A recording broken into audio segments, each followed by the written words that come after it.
Et bonjour à vous, aventuriers de la voix, je suis Emmanuel Jublin, votre coach pour la prise de parole.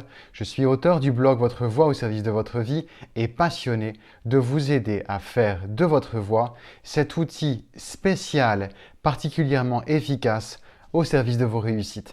Aujourd'hui, nous abordons ce thème, comment élever votre expertise perçue. Avant d'aller plus loin dans cette présentation, juste rejoignez les abonnés de mes mails privés que j'envoie au fil de la semaine, dans lesquels je réserve un accompagnement tout particulier en open source. Vous êtes les bienvenus, c'est le premier lien en dessous. Souvent, on parle de cette opposition du fond et de la forme.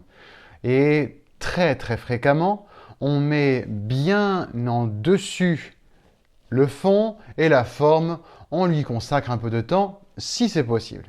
En fait, j'aimerais vous donner l'envie, le goût d'y donner une égale importance. Peut-être qu'on peut subtilement privilégier l'un pour l'autre, mais vous allez voir que la partie émergée de l'iceberg est tout aussi importante que celle qui est immergée. Dans cette métaphore, qu'est-ce que je veux dire? Évidemment, connaissez votre sujet. Connaissez les détails de vos présentations, que ce soit dans une présentation où c'est vous clairement qui êtes attendu pour parler, ou alors quand c'est dans l'interaction de réunions, de conversations, toujours soyez en possession de vos idées, bien sûr. Mais il faut tout autant que votre prestance, votre présence sonore égale votre niveau d'expertise. Même le comble serait que quelqu'un qui a moins d'expertise que vous, mais un peu plus de bagou, un peu plus de tchatch pour parler de façon claire et en même temps un petit peu familière, vous coupe l'herbe sous le pied et soit plus entendu. Si ça vous parle et que ça vous est déjà arrivé, c'est déjà arrivé à tout le monde, mais regardez-vous en face les moments où quelqu'un de moins qualifié, de moins experte que vous, a eu davantage d'attention et même a raflé la mise d'un dossier, d'un contrat ou d'avoir fait pencher la balance de son côté alors que vous saviez que sa coquille était vide, là, je sais que ça grince, que ça coince. Donc, faites en sorte que si votre expertise intrinsèque est là, parce que vous avez une réelle maîtrise du sujet, une connaissance par l'étude, par l'expérience, par le temps passé à le vivre, alors, aujourd'hui, en 2020, vous ne pouvez plus vous en contenter. Il faut aussi que votre forme, la forme sonore, le rythme, le relief dans lequel vous vous exprimez, soit du même niveau que votre compétence la plus profonde. C'est-à-dire que, bien sûr, la partie immergée de l'iceberg, pour que l'iceberg tienne, il faut qu'elle soit profonde. Ici, je fais, on va dire, une variante fort libre de cette notion-là, parce qu'on parle toujours d'une partie immergée de l'iceberg beaucoup plus grande. Là, je vous invite à imaginer 50-50. 50% d'attention consacrée à votre expertise que, en fait, vous avez bâtie, que vous avez construite, qui est là, mais vos 50 autres pourcents dans le live du moment où vous vous exprimez doivent être consacrés au fait que on entende, on sente, on vive votre expertise. C'est là où ça change tout par rapport à ce que nous avons été conditionnés à croire, à vivre et ensuite à réaliser. Oui, on nous a toujours dit que le fond est plus important que la forme. Pourquoi? Parce que on veut vous éviter le côté fort désagréable et surtout désagréable pour le long terme de votre carrière, d'être quelqu'un qui passe pour un marrant, qui fait juste que bien parler. Vous devez évidemment, je répète, connaître sur le bout des doigts vos sujets. Mais maintenant que on s'appuie sur le fait que vous êtes une experte, un expert, il ne s'agit pas ici d'utiliser cette posture pour faire croire que vous savez.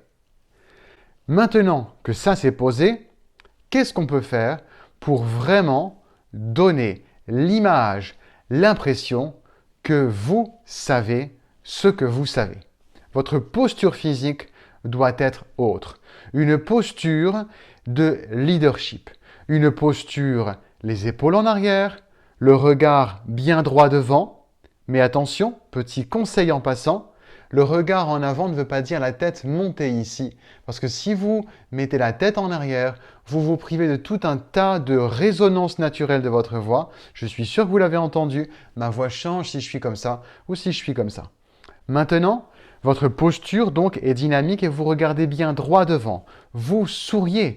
Parce que quelqu'un qui sourit, c'est quelqu'un qui sait s'enraciner en lui, en elle, avec confiance, et ça inspire naturellement confiance. Une personne qui a cette assurance et qui soigne la forme de son discours fait des gestes. Une personne qui soigne son discours prend le temps de poser des silences, de poser des pauses. Et là, évidemment, pause et pause ont deux orthographes différentes. Pour que vous ayez le temps de choisir vos idées, que vous ayez la main sur votre débit, car quelqu'un qui parle trop vite, c'est souvent le signe extérieur d'une agitation, le signe extérieur d'une inquiétude et de vouloir remplir. Hold on. Laissez aux gens le temps d'entendre ce dont vous parlez. Laissez-leur le temps de goûter votre expertise, de rentrer dans votre langage, l'univers que vous contenez. Aussi, dans les temps de pause peuvent s'associer aussi des mises en relief de mots les plus importants. Le relief, premièrement par le silence qui précède le mot, qui peut aussi lui succéder, un petit peu dans un effet théâtral d'une musique qui arriverait s'il y avait un compositeur de film qui accompagne vos propos. Il faut vraiment se la jouer dans ce sens-là. Et aussi, qu'est-ce que vous faites ? Vous donnez des variances, des variations à votre intonation. Et là, je reviens au sourire.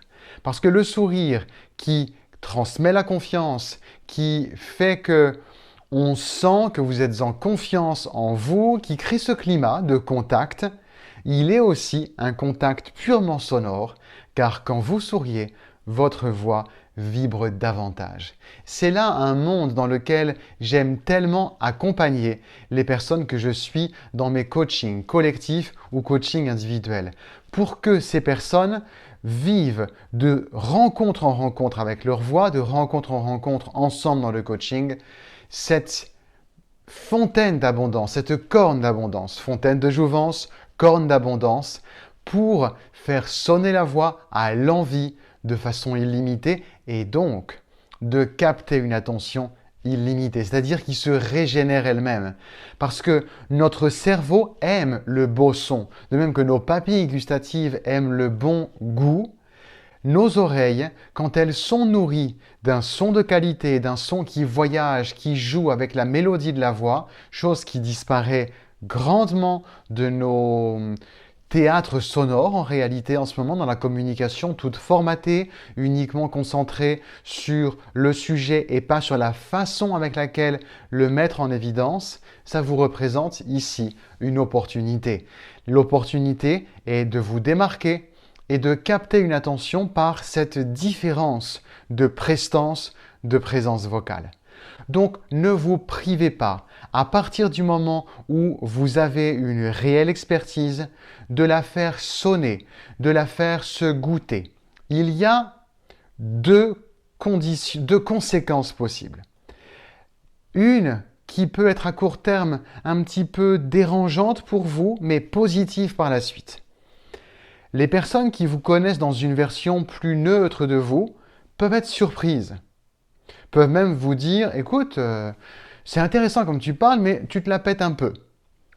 Acceptez ça pendant un temps, parce que vous allez de cette façon, en effet, en occupant davantage d'espace, en jouant plus avec le fait de créer une réelle attention pour vos propos, vous allez obtenir de l'intérêt pour des personnes qui jusqu'à maintenant ne vous écoutaient pas. Attendaient d'entendre quelqu'un qui a un discours plus rythmé, plus musclé, plus fort. Et donc, construisez rapidement et patiemment. Ce sont deux actifs communs que vous allez mettre en place, de vous entraîner, de vous exercer.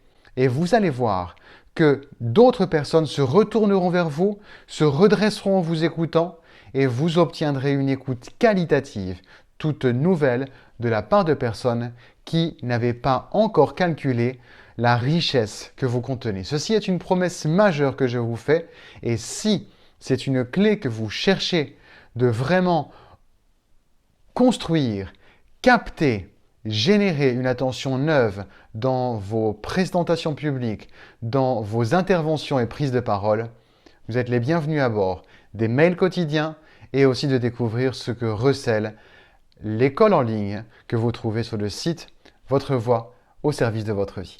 Sur ce, je vous laisse. Construisez cette égale importance de votre expertise intrinsèque et votre expertise perçue. Et que ça va faire un petit peu une sorte de vase communicant pour arriver à une égale niveau d'importance. Prenez soin de vous, rentrez dans la magie de votre voix et on se voit de l'autre côté.